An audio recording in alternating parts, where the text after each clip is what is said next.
waste your time chasing perfect. You should know that you're worth it just as you are. Don't you know that all your colors stand out from all the others like a work of art? If you got joy down in your soul, if you got love, love, love, sweet love, that's enough. Hey guys, today is a paint day, and so let's talk about all the supplies that are going to be at your table so you know how to use them. And if you already know how to use them, it's just a review. These are all acrylic paints. They're just in a cake form, and so we will have to use the water cups at your table to activate the color. This palette here is called the neutral palette. You're gonna see black, browns, tans, white. If you wanna make gray, you can mix white and black. I actually have mixing trays at your table as well. So you've got your neutral palette, your water cup, mixing tray. This palette has the cool colors, blue, purple, and green. This palette has your warm colors, red, yellow, and orange. This palette has your bright neon colors. And you've also got crayons at your table. The cool thing about crayons is that they have oil, and so oil and water repel.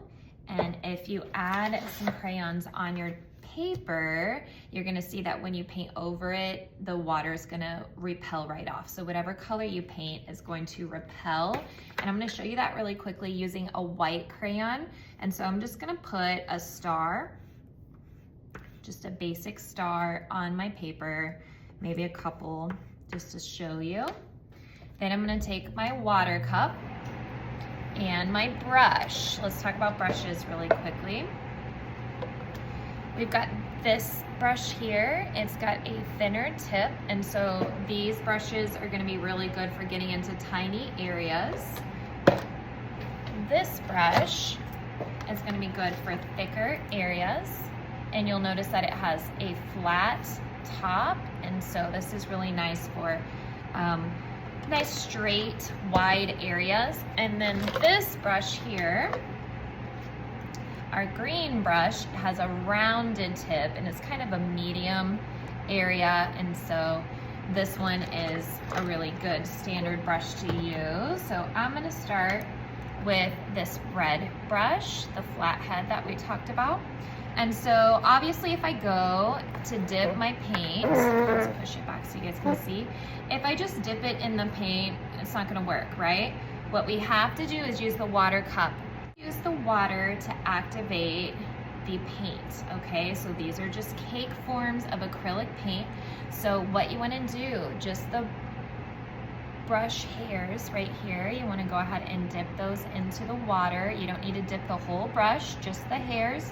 And then whatever color you want to use, you're going to swirl that around. And then on top of your paper, you're just going to nice and easy. Notice that I'm not rubbing the paper really hard with my brush. If you do, you can definitely create holes in your paper, and you don't want that. Just a nice even coat.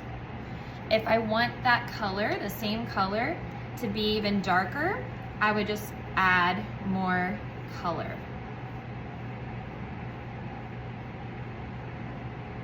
So notice that that's a darker blue. If I want to mix colors, maybe I want to make a blue-green, I'm going to clean my brush, dip it in the blue, and then you're going to kind of put some of that over into your mixing tray, clean your brush again, and then dip it into the green. And then you're gonna squish some of that into your mixing tray. And then when you go ahead and squish that together, you're gonna have a blue-green.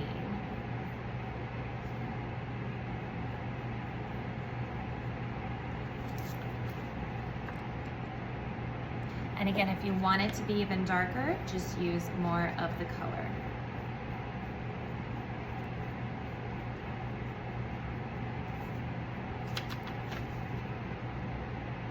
So that's how you use the paint and the brushes. You can't just stick them in dry. You definitely have to dip it in the cup. Your water is gonna get a little dirty, and that's okay. What you can do is walk it over to the sink, dump it out, refill it.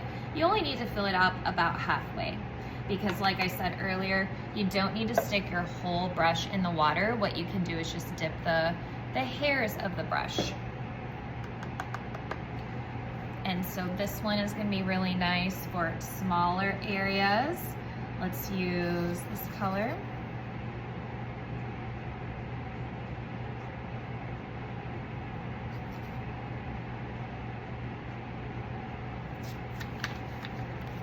So notice how it writes like a marker. So you can go on top of areas that are starting to dry, make new colors with it, do detail work, get into small areas. And then this brush here, let's use this color.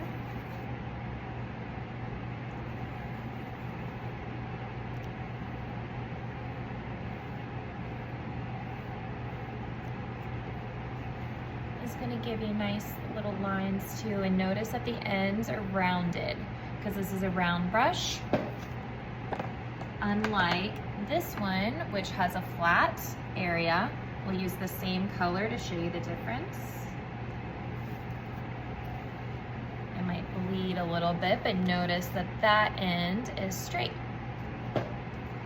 So have some fun painting. Make sure that we're being responsible with our supplies. Definitely have some fun. Try out the crayons and enjoy, you guys. A work of art.